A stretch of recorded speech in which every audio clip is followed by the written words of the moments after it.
Assalamualaikum warahmatullahi wabarakatuh.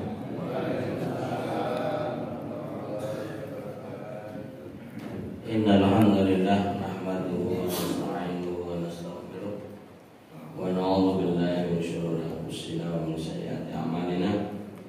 May yahdihillahu fala mudilla lahu wa may yudlil fala hadiya lahu. Asyhadu an la ilaha illallah wahdahu la syarika lah wa asyhadu anna Muhammadan abduhu wa rasuluh la nabiyya ba'da. Alhamdulillah, pada pagi hari ini kita berjumpa kembali dan cuaca hari ini cerah. Mudah-mudahan secerah para jamaah dan tetap sehat walafiat. Semoga bahagia dunia akhirat. Amin ya rabbal alamin.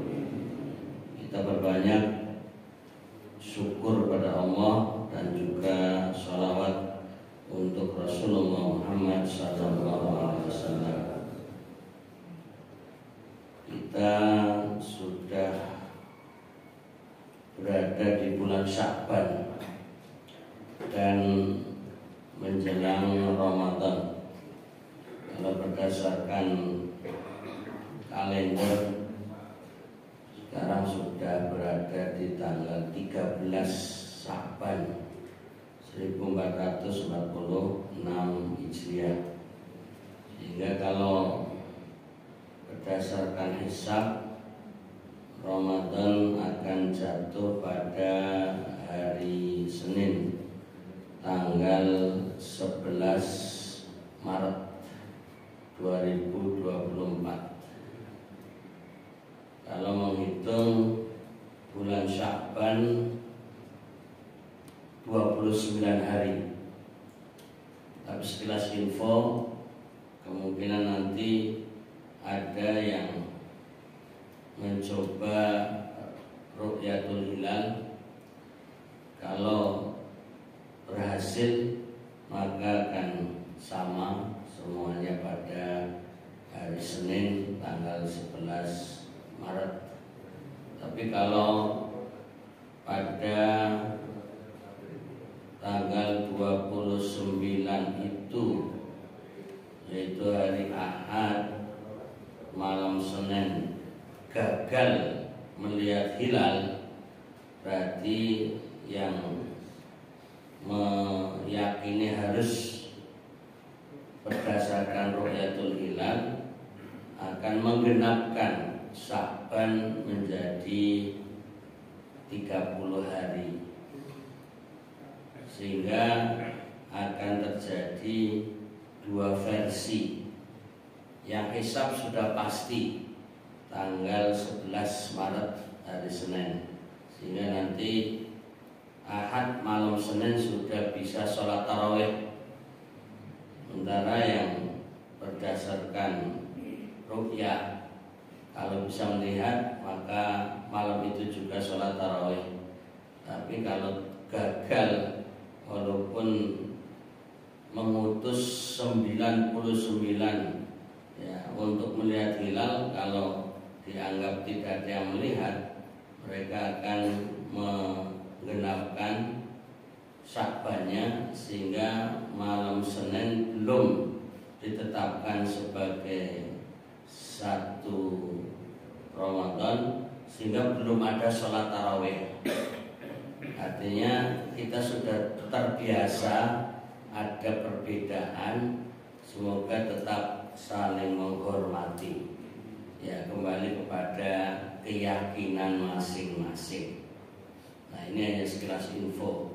Dan Nabi Muhammad SAW ketika berada di bulan Sya'ban benar-benar menyiapkan diri dalam rangka tarhib Ramadan, yaitu menyambut bulan Ramadan.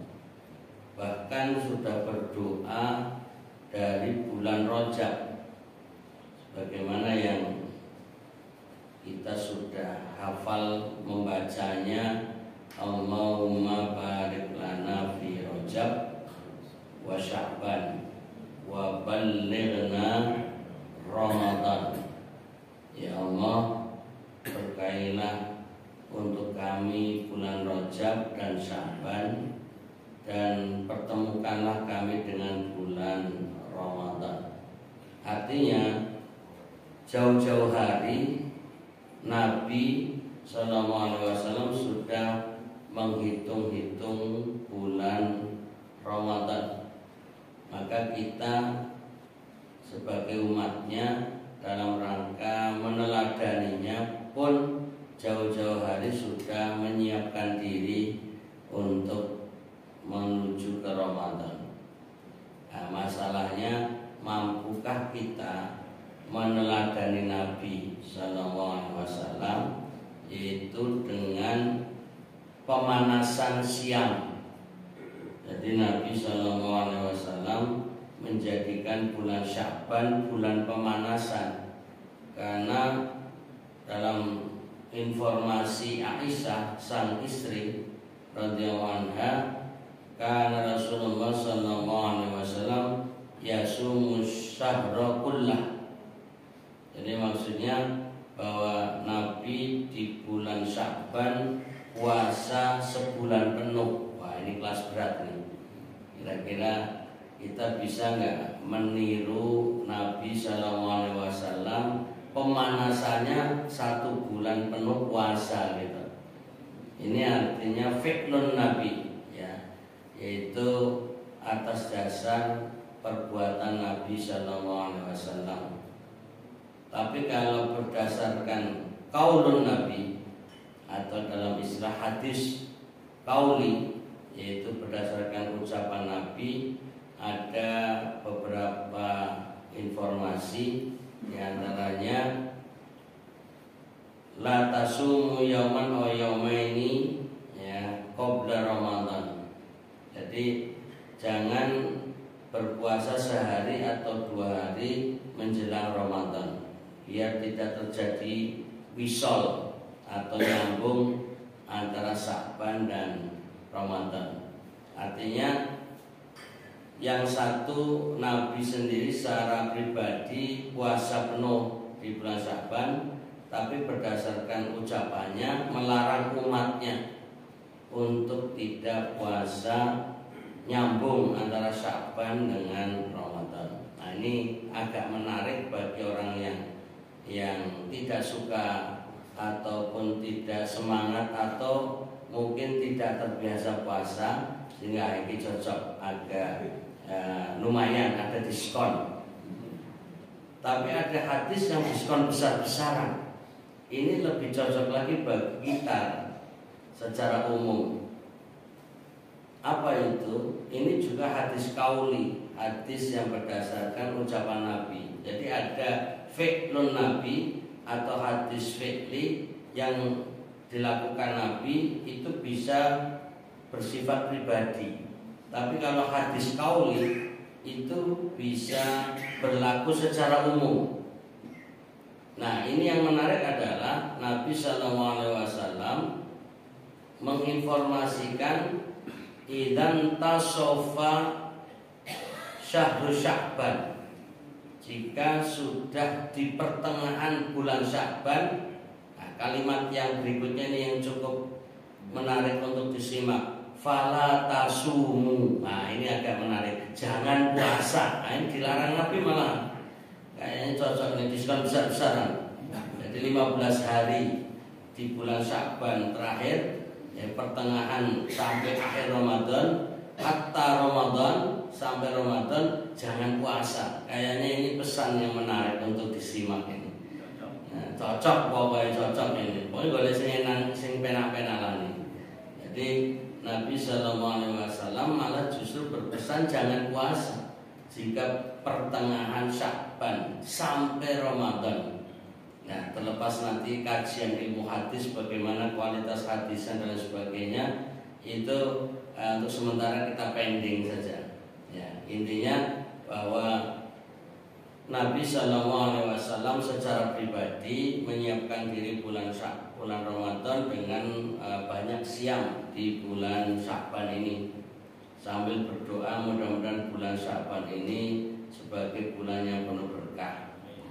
Amin. Dan Aisyah Aisyah radhiyallahu anha sendiri melakukan semacam qadha ya, qadha Ramadan, yaitu membayar hutang-hutangnya di bulan Ramadan yang lalu justru di bulan Sya'ban ini. Nah, ini mungkin untuk jadi catatan dan perhatian bagi kaum ibu ya, emak-emak atau kaum wanita yang mengalami haid ketika di bulan Ramadan tahun kemarin. Maka kalau masih punya hutang, bersegeralah untuk melunasinya, membayarnya, mengqadha di bulan Sya'ban ini yang biasa dilakukan oleh Aisyah radhiyallahu anha. Kemudian alasan Aisyah kenapa baru mengqadha. Nah, ini alasannya cukup menarik, bahwa kenapa baru membayar hutang di bulan Sya'ban, karena sebelumnya Aisyah selalu melayani Nabi Sallallahu Alaihi Wasallam, sehingga kalau berpuasa harus izinnya. Nah, terkesan Nabi sendiri tanda kutip tidak memberi lampu hijau untuk Aisyah sehingga bisa berpuasa di bulan-bulan sebelum Sya'ban. Berbeda di bulan Sya'ban, Nabi sendiri puasa, sehingga Aisyah mendampingi Nabi yang puasa Sya'ban sebagai sunnah, tapi Aisyah melakukan puasa sebagai qadha. Nah, ini satu alasan kenapa Aisyah membayar hutangnya kebanyakan di bulan Sya'ban. Juga Nabi SAW ketika ditanya oleh seorang sahabat, yaitu Usama bin Zaid, kenapa melakukan puasa atau banyak berpuasa di bulan Sya'ban. Lalu Nabi SAW memberi keterangan bahwa bulan Sya'ban ini sebagai bulan setoran amal, yaitu bulan tutup tahun atau tutup buku ya. Jadi satu bulan ini sebagai setoran amal. Ini yang agak perlu kita sedikit tafsirkan, bagaimana setoran kok satu bulan penuh kan. Nah, berbeda kalau Nabi SAW ketika ditanya kenapa rajin puasa Senin Kamis, alasannya Senin sebagai setoran amal, dalam riwayat lain sebagai hari kelahirannya, sementara Kamis itu juga sebagai hari setoran amal. Sehingga Nabi menghendaki ketika amal disetorkan, wa ana shaim, saya dalam keadaan siam ataupun puasa. Nah, ini menggambarkan bahwa ada setoran amal per pekan 2 kali, Senin dan Kamis. Berarti amalan Senin kemudian itu sebagai setoran dari hari Jumat, Sabtu, Ahad, dan disetorkan Senin. Jadi kita ini kalau sekarang hari Jumat, berarti mulai hari pertama untuk setoran di hari Senin. Jadi kita sekarang beramal soleh atau beramal apapun, baik soleh maupun yang lain, ini sedang dalam catatan akan dilaporkan nanti hari Senin, Jumat, Sabtu, Ahad, Senin sekaligus untuk laporan amal. Nah, itu yang Nabi inginkan ketika disetorkan dalam keadaan siam. Wa ana shaim, aku dalam keadaan puasa, kata Nabi. Baru kemudian nanti hari Selasa, Rabu, Kamis. Berarti itu 3 hari, Selasa, Rabu, Kamis, setoran amal. Jadi setoran amal hari Senin lebih banyak daripada hari Kamis. Dalam sepekan 2 kali. Nah, yang unik bagaimana di bulan Sya'ban ini Nabi SAW siam 1 bulan penuh dalam riwayat. Ya, dalam riwayat yang lain Nabi banyak siam di bulan Sya'ban. Lalu ditanya oleh cucu dari anak angkatnya, yaitu Zaid itu anak angkat Nabi, sementara putranya yaitu Usama. Ini kan berarti cucunya, tapi cucu dari anak angkat. Ini dekat dengan Nabi sampai sering perhatikan kok kalau Sya'ban selalu puasa, sehingga bertanya kenapa. Nah itu tadi sebagai bulan setoran amal dalam 1 tahun. Nah maka kalau dilogikakan, ini ya, tafsir logika ya, berarti 1 hari, katakanlah tanggal 1 Sya'ban, ini untuk setoran 1 tahun, setiap tanggal 1 tiap bulannya. Katakanlah dari bulan Ramadan sendiri itu berarti masuk awal tahun. Jadi kalau berhitung dengan Sya'ban sebagai setoran amal, berarti Ramadan tanggal 1-nya ya, itu sebagai awal ya, tahun. Kemudian nanti Syawal tanggal 1, lalu Dzulqa'dah tanggal 1, Dzulhijjah tanggal 1, Muharram tanggal 1, dan seterusnya sampai tanggal 1 Sya'ban itu disetorkan pada tanggal 1 itu sendiri. Jadi 12 bulan setiap tanggal 1 Sya'ban itu setoran sepanjang hidup kita beramal. Itu logikanya seperti itu. Maka saat disetorkan tanggal 1 yang sepanjang tahun itu, Nabi menghendaki wa ana shaimun, aku dalam keadaan siang. Demikian pula nanti tanggal 2-nya Nabi siang lagi di bulan Sya'ban, karena berharap seluruh ya amalan tanggal 2 di setiap bulannya sampai di bulan Sya'ban ini Nabi juga dalam keadaan shaim. Demikian pula tanggal 3, tanggal 4 sampai sebulan penuh. Jadi 1 tahun setoran amal dalam keadaan siang. Inilah yang Nabi kehendaki. Jadi kalau kita bandingkan Nabi yang sudah ghufira lahu ma taqaddama min dzanbi, yang sudah diampuni dosanya apa yang berlalu, bahkan yang belum sudah punya penghapus, itu masih banyak beramal soleh. Nah bagaimana dengan kita yang belum punya jaminan diampuni dosa-dosa kita? Nah ini sebagai pertanyaan sekaligus untuk motivasi. Apakah kita tidak ingin meniru Nabi Sallallahu Alaihi Wasallam yang sebegitu semangatnya dalam beribadah? Nah ini tidak mengurangi semangat untuk sarapan pagi gitu. Karena sudah tersedia ya, monggo nanti bisa dinikmati. Apalagi tadi dari keluarga Pak Joko yang sudah menyiapkannya, mudah-mudahan menjadi makanan yang barokah dan mendapatkan pahala yang melimpah dan akan bertambah rezeki-rezekinya. Allahumma amin. Ini sekedar pengingat saja biar kita jauh-jauh hari sudah menyiapkan lahir batin untuk tarhibur Ramadan, yaitu dalam rangka menyambut bulan Ramadan. Dan pertanyaannya, apakah Ramadan setiap Jumat pagi ba'da subuh masih tetap boleh subuh? Nah, berarti masih semangat gitu. Jadi mudah-mudahan tidak ada bedanya, baik hari-hari di bulan yang seperti Sya'ban ini maupun nanti di bulan Ramadan tetap ada kuliah subuh insya Allah. Baik, jamaah rahmatullah, kita masih ada pertemuan-pertemuan lain nanti insya Allah setiap Jumat pagi ada pembukaan dan pemanasan sebagai tarhibur Ramadan atau menyambut bulan Ramadan. Kita masuk pada tafsir Al-Marawi yang Bapak Ibu punya bukunya. Terakhir kita masih di ayat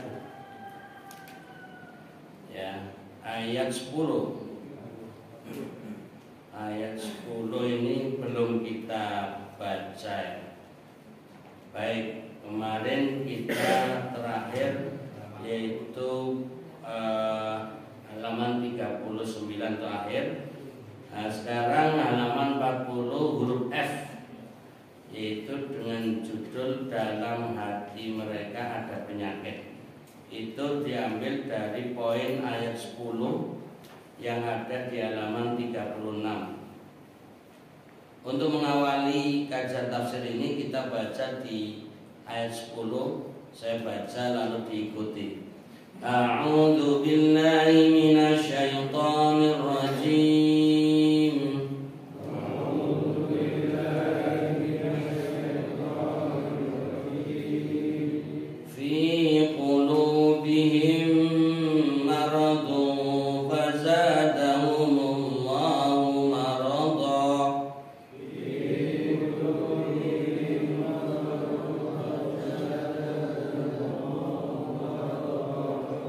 Walahum adzabun alim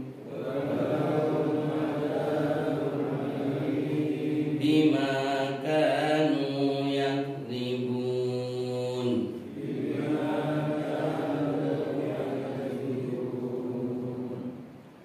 Dalam ayat ini ada 3 poin, yaitu bahkan 4 poin, yaitu dari huruf F sampai huruf I, yaitu dalam hati mereka ada penyakit. Kemudian poin yang kedua di huruf G, lalu Allah tambah penyakit mereka. Lalu poin ketiga huruf H, dan bagi mereka siksa yang pedih. Dan poin yang keempat huruf I, karena mereka telah berdusta. Jadi secara utuh terjemahan ayat 10 ini ada di halaman 37. Dalam hati mereka ada penyakit, lalu Allah tambah penyakit mereka, dan bagi mereka siksa yang pedih karena mereka telah berdusta. Jadi kalau kita mengamati ayat 10, kita penggalan katanya adalah fi qulubihim marad. Ini satu poin, yaitu di dalam hati mereka ada penyakit. Fazadahumullahu marada, lalu Allah tambah penyakit mereka. Ini poin kedua. Walahum adzabun alim. Ya, ini poin ketiga, dan bagi mereka siksa yang pedih. Bima kanu yakdzibun, karena mereka telah berdusta. Nah, coba dari poin-poin yang ada di ayat 10 ini kita baca keterangannya di halaman 40. Diawali dengan kata qulub, yang dalam bahasa Indonesia hati. Kata hati, ya, dalam hati mereka ada penyakit. Kata hati dengan arti pikiran itu sudah biasa dipakai oleh bangsa Arab. Ya, mungkin kalau dalam bahasa Arab sendiri kata qulub dalam ayat 10 ini, yaitu fi qulubihim, itu asal katanya dari kata qalbun. Qalbun itu mestinya kalau bahasa Arab dan di Indonesia kan itu jantung, ya. Qalbun itu jantung. Malah dalam bahasa Indonesia tetap menggunakan kata qalbun, cuma hurufnya yang diganti, ko jadi k, sehingga orang Indonesia menyebut kalbu. Nah, jadi kalbu. Nah, ini kalau bahasa Indonesia lalu dibalik lagi ke Arab jadi kacau ini. Karena qalbun artinya jantung, sementara kalbun itu artinya anjing sebenarnya. Nah, orang Indonesia ini repotnya qalbun dibaca kalbun. Nah, ini kan berarti ada perubahan pengucapan, sebenarnya berubah arti. Beruntung banyak orang Indonesia yang tidak memperhatikan, jadi aman. Jadi, ketidakpedulian ucapan ini yang merubah makna, banyak yang nggak memperhatikan, bahkan nggak paham, jadi agak aman. Kalau bilang, pamannya orang kan sering bilang ada cinta di kalbuku. Waduh, wah ini berarti cintanya hanya di anjingnya aja. Nah, tapi sudah lagi bahasa Indonesia kan serapan ya dari bahasa Arab yang banyak sekali beda ucapan, tapi maknanya yang dimaksud yaitu. Maka kata kolbun yang mestinya artinya jantung, tapi dalam bahasa Indonesia lalu dimaknawi diartikan hati. Kalau sebenarnya bahasa Arab hati dalam arti organ hewan ataupun manusia, hati itu namanya kabidun, kabid. Nah, itu artinya hati. Ya, umpamanya kita kan sering ada daging, ada apa itu hati, gitu kan. Itu dalam bahasa Arab itu kibdah. Umpamanya di sana itu seringkali roti nanti diisi potongan-potongan hati ayam, ya itu nanti namanya kibdah, yaitu kabidun. Tapi ternyata di dalam bahasa Indonesia kolbun yang mestinya asal artinya jantung lalu diganti maknanya dengan hati. Jadi ada pergeseran-pergeseran. Tapi ya ini kita ikuti, ketika pakai bahasa Arab sebenarnya kolbun itu jantung, tapi kemudian dimaknawinya dalam bahasa Indonesia kolbun bukan lagi diterjemahkan jantung tapi hati. Nah ini hanya sekedar ditambah keterangan biar tahu sebenarnya asal usul kata kulub yaitu kolbun yang artinya jantung, tapi kemudian diterjemahkan dalam bahasa Indonesia hati. Yang hati itu sendiri dalam maknanya bukan dalam arti hakiki hati yang organ tubuh baik manusia maupun hewan, tapi ini juga maknawi yang artinya pikiran, aklun, akal. Jadi bergeser lagi. Jadi dari asal kata kolbun artinya jantung, tapi dalam bahasa Indonesia diterjemahkan hati, tapi maksudnya juga bukan hati itu sendiri, maksudnya adalah aklun. Aklun itu akal pikiran. Jadi ada 3 tahapan perubahan dalam memahami. Nah disinilah pentingnya kita membaca ayat Al-Quran berdasarkan penjelasan para ulama, baik ulama di bidang bahasa, ulama di bidang ulumul Quran, sehingga kita tidak salah paham. Kalau kita hanya membaca ayat Quran kemudian baca terjemahannya saja, itu bisa salah paham. Atau apalagi kita baca Arabnya kemudian sesuai dengan pemahaman kita saja, itu nanti fi qulubihim marad, di jantung mereka ada sakit, artinya sakit jantung gitu. Nah ini bisa salah paham ya, karena di sini makna daripada fi qulubihim ya, yaitu di dalam hati mereka, maksudnya di pikiran mereka.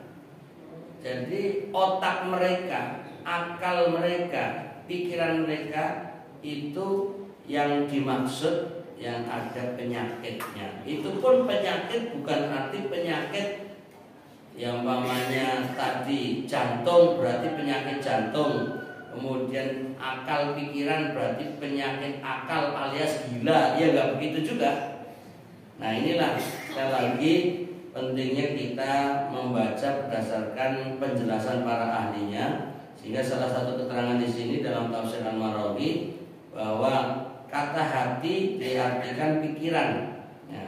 Jadi seolah-olah mereka menilai bahwa pikiran yang terlihat pengaruhnya pada badan kasar adalah pendorong tingkah laku. Dan kalau pikiran kalut, takut atau tenang, keduanya terlihat pada badan kasar ini. Adapun penyakit yang membuat lemahnya pikiran mereka untuk memahami agama Allah ini, sebagaimana Allah terangkan dalam Al-A'raf ayat 179 adalah kebodohan, nifak, keraguan, dengki, kebencian dan lain sebagainya. Jadi jauh lagi dalam memahami ini. Jadi pengertian bahwa ada di pikiran mereka penyakit itu justru dipahami sebagai kebodohan. Jadi lemahnya daya nalar mereka ketika disodori kebenaran menolaknya.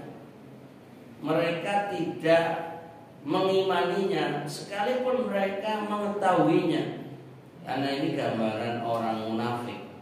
Jadi orang munafik itu sebenarnya tahu akan kebenaran tapi tidak mau menerimanya. Jadi ini hampir seperti orang kafir. Jadi kalau orang kafir menolak secara terang-terangan tidak mau beriman. Tapi kalau orang munafik ini setengah-setengah. Jadi mereka memperlihatkan menerima keimanan tapi tidak mau mengakuinya dan menerimanya 100%. Jadi membingungkan bagi dirinya dan membingungkan bagi orang lain. Kalau mereka ditanya ya mengatakan beriman kepada Allah, beriman kepada akhirat. Kalau dalam masyarakat kita KTP-nya ya Islam. Ya, KTP-nya ya Islam.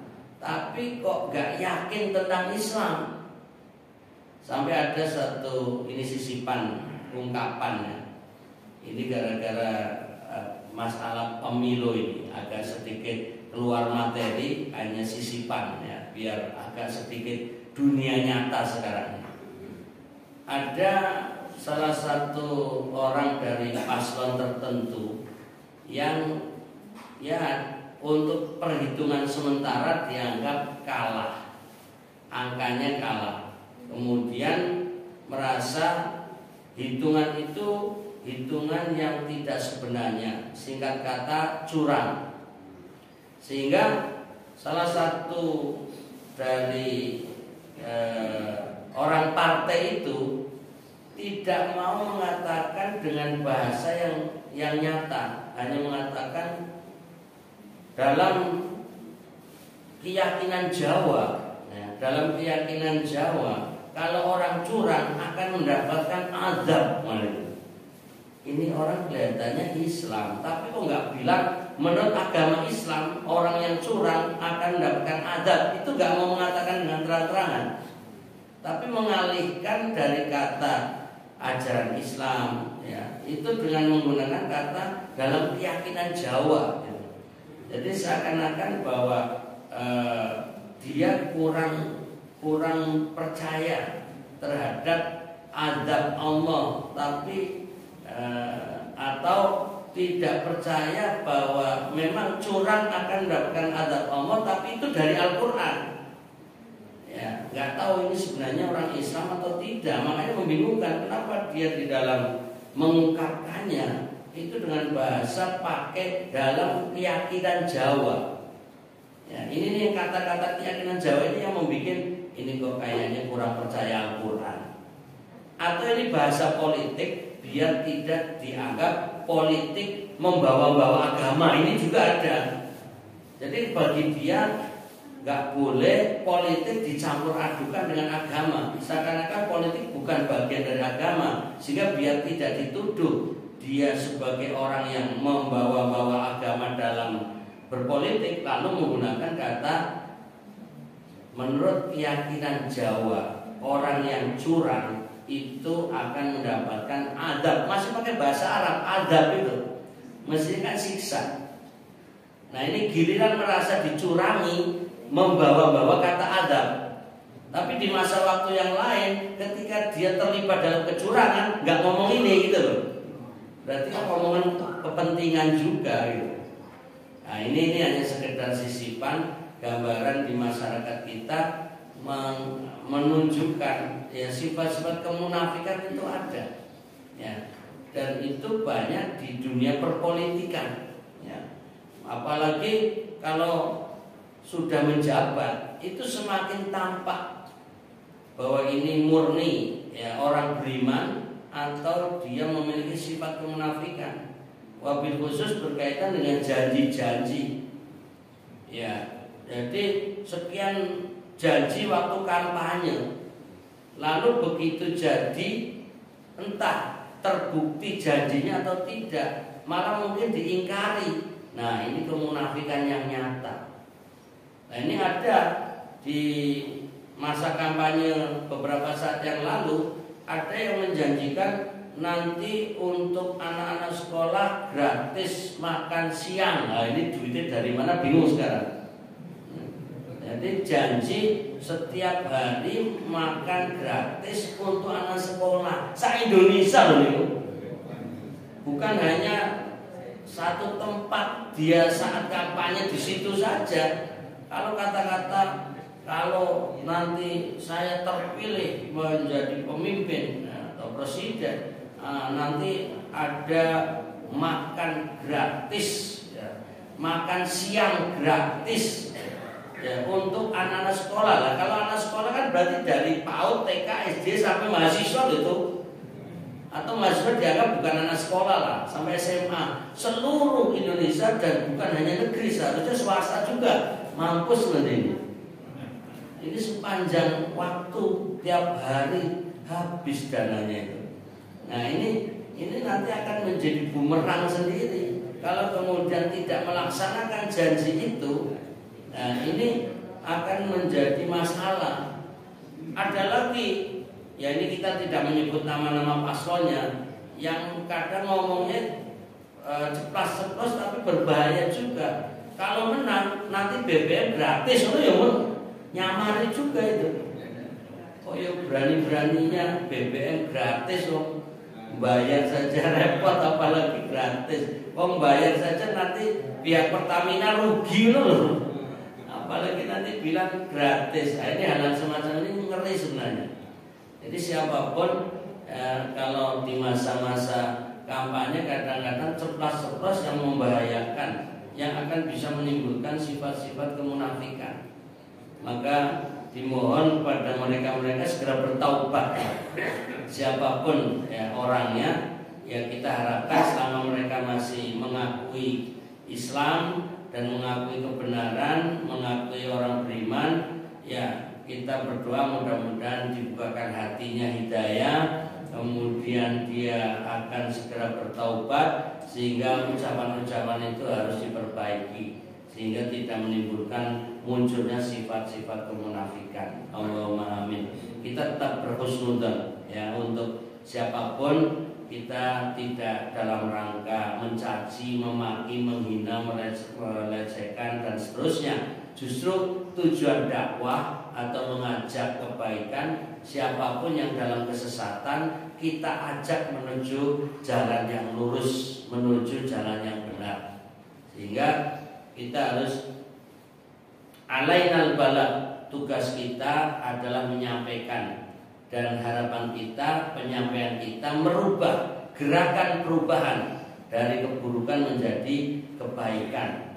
Nah, kita selalu membaca ihdinas shiratal mustaqim, petunjuk kepada kami jalan yang lurus. Termasuk mereka-mereka yang ada penyakit di hati mereka, kita juga berharap disembuhkan ya. Jadi akal pikiran mereka kemudian menjadi sembuh sehingga sehat akal pikiran, akal sehatnya menjadi tumbuh sehingga akan menerima kebenaran. Termasuk kita akan selalu berdoa mudah-mudahan mendapat hidayah Allah dalam menjalani kehidupan ini sehingga tidak nyeleweng, tidak sesat. Nah ini ihdinas shiratal mustaqim. Amin. Kemudian lanjutan penjelasan di sini tadi sedikit keluar dari materi sebagai contoh. Penyakit ini terdapat pada kaum munafik selama masa-masa kekosongan Rasul-Rasul Allah. Mereka hanya membaca kitab suci tapi tidak menghayatinya. Wah, ini menyinggung perasaan juga ini. Jadi nggak usah mereka, kita ya seringkali membaca kitab suci, khususnya Al-Quran. Pertanyaannya, sudahkah kita menghayati? Sudahkah kita mentadaburi? Nah, ini kita perlu mengevaluasi diri, introspeksi diri, mawas diri untuk meninjau ulang apa yang terjadi pada diri kita masing-masing. Tiap hari kita baca Al-Fatihah, apakah Al-Fatihah yang sudah kita hafal, yang kita baca berulang-ulang benar-benar sudah kita hayati, sudah kita renungi, sudah kita tadaburi. Nah, ini juga baru satu surat, belum surat-surat yang lain. Makanya dalam kesempatan kali ini kita membaca ayat-ayat Al-Quran dari surat Al-Baqarah dalam rangka menuju tadabbur ayat-ayat Al-Quran. Mudah-mudahan ini menuju jalan kebenaran. Amin. Kemudian mereka mengerjakan agama hanya secara lahiriah saja. Ini gambaran orang munafik. Ya, kita pun jangan sampai terjerumus seperti ini. Jadi maaf, sholat kita hanya gerakan-gerakan saja, hanya bacaan-bacaan belaka, tapi tidak sampai merasuk ke dalam hati, tidak direnungi, tidak sampai ke pikiran kita. Bahkan perlu kita tingkatkan, sholat ini bukan hanya kewajiban. Sholat ini di samping memang hukumnya wajib, sehingga kita merasa sebagai kewajiban, harusnya ini sebagai kebutuhan. Jadi kita harus merasa sholat sebagai kewajiban dan kebutuhan. Seperti halnya kita haus lalu minum. Ini contohnya minum begini. Bismillahirrahmanirrahim. Monggo. Ini karena saya haus, saya butuh minum. Nah, ini ada kebutuhan. Ya. Jadi bukan hanya memang saya wajib minum ya karena tubuh butuh cairan, tapi saat ini saya juga merasa butuh ya. Sehingga kebutuhan ini akan terus kita upayakan. Karena haus minum, lapar makan, ngantuk tidur. Makanya kalau pengajian ngantuk tidur nggak apa-apa, itu kebutuhan.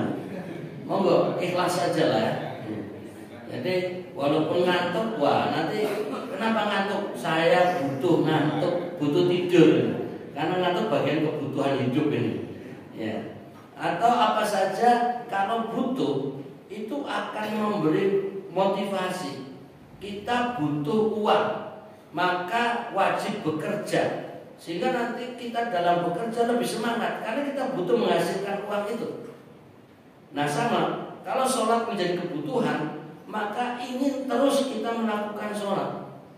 Bagaimana bisa mencapai sholat sebagai kebutuhan, tidak berhenti sebagai kewajiban saja. Ini dalam rangka menjelaskan bahwa sifat munafik atau orang munafik itu dalam mengerjakan agama hanya secara lahiriah saja. Jadi dia sholat, dia puasa, dia zakat, dia umroh, haji, tapi hanya lahiriahnya saja. Jadi jangan dipikir orang munafik itu gak beribadah. Nah, yang kita khawatirkan pada diri kita, sehingga coba kita meningkatkan bahwa sholat tidak hanya sebagai kewajiban, tapi juga kebutuhan. Maka kita memahami sholat ini adalah dzikrun, zikir, ingat. Maka sholat sebagai pengingat atau mengingat Allah, zikrullah. Maka ala bidzikrillah tatmainnul qulub. Tidakkah dengan ingat Allah menjadi tenang hati? Maka kalau kita merasakan bahwa sholat sebagai zikrullah, ingat kepada Allah, mestinya orang yang sholat merasa aman, nyaman, damai, tenang, tentram hatinya. Tidak ada galau, tidak ada kesedihan, tidak ada stres bagi orang beriman yang rajin sholat. Ini kalau menjadikan sholat itu zikrun. Sehingga kalau kita merasa sholat ini kebutuhan, dan salah satu di antara fungsinya untuk ingat Allah, dekat Allah, Ya, dengan dekat Allah maka kebutuhan dan keinginannya akan mudah tercapai karena merasa sering berkomunikasi dengan Allah. Ini hanya salah satu contoh ibadah biar tidak hanya lahiriah saja, tapi lebih meningkat menjadi tadabbur. Jadi sholat ini adalah waktunya dialog dengan Allah. Dan banyak lafal-lafal di dalam sholat yang berbentuk kata ka, iyyaka, dan ini yang dalam Al-Fatihah, iyyaka na'budu wa iyyaka nasta'in, hanya kepadamu kami menyembah, hanya kepadamu kami minta tolong. Itu dalam Al-Fatihah. Kemudian ketika kita habis rukuk, bangkit i'tidal, sami'allahu liman hamidah, ya, Allah mendengar bagi orang-orang yang memujinya. Lalu kita semua ketika i'tidal membaca Rabbana walakal hamd, ya Tuhan kami, dan hanya kepadamu segala puji. Laka itu kan artinya ngomong langsung engkau. Jadi kita harus menyadari sholat itu sudah berhadapan dengan Allah. Ini dalam rangka biar menjadikan sholat ini kebutuhan, sehingga kita betul-betul akan semangat dalam ibadah sholat, karena sholat ini dialog langsung ketemu dengan Allah. Jadi kalimat-kalimat yang kita baca menggunakan lafal komunikasi, laka, kepadamu, hanya untukmu. Kemudian kita juga ketika membaca antara duduk antara dua sujud, umpamanya Rabbighfirli, ini kan langsung ighfir, ya Tuhanku, Rabbi ighfir, ampunilah, Rabbighfirli aku. Ini artinya sedang minta langsung. Jadi nggak pakai tedeng-aling-aling, tidak ada pembatas, benar-benar duduk antara dua sujud, ini sedang memohon kepada Allah. Bahkan ketika tahiyat itu juga menggunakan kata, banyak ada ya mendoakan Nabi, ya, Allahumma sholli ala Muhammad, ya Allah berilah sholawat untuk Nabi. Itu juga ungkapan dan ucapan yang bersifat langsung komunikasi, dan seterusnya, termasuk akhir daripada tahiyat. Nah, ini dalam rangka kita di dalam menjalankan ibadah bukan hanya lahiriah saja, bukan hanya gerakan-gerakan saja, bukan hanya ucapan-ucapan belaka, tapi betul-betul menghayati, mentadaburi, merasakan sholat ini memang kebutuhan kita untuk mendekat diri kepadanya. Nah, ini biar tidak termasuk golongan orang munafik. Kita ucapkan golongan munafik, na'udzubillahi min dzalik. Kemudian habis waktunya. Kemudian di sini terbitnya jam berapa ya tadi? Sudah, berarti sudah waktunya syuruk ya. Oke, ini sebentar tuntaskan sedikit aja. Ya, di sini akibatnya jiwa mereka kering dan akhlaknya tidak menjadi lebih baik dan pengertian agamanya tidak ada. Wah, ini juga menggambarkan orang munafik. Orangnya ya tetap ibadah, ya contohnya sholat, ya zakat, ya siyam Ramadan, ya tadi haji, umroh dan sedekah, infak dan lain sebagainya. Tapi itu hanya lahiriahnya saja, tidak berdampak kepada akhlakul karimah. Jadi dalam menjalani hidup berdasarkan agama Islam itu harus memiliki 3 hal. 1, kita punya akidah yang lurus, kemudian ibadah yang benar, dan yang ketiga akhlakul karimah.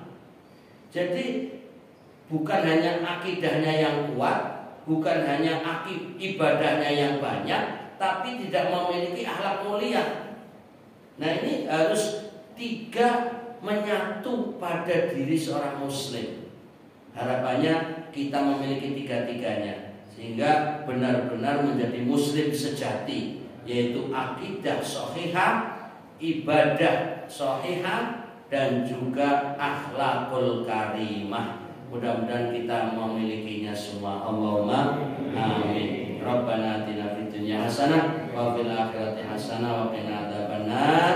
Al-afwu minkum, mohon maaf lahir batin. Wabillahi taufiq wal hidayah. Assalamualaikum warahmatullahi wabarakatuh.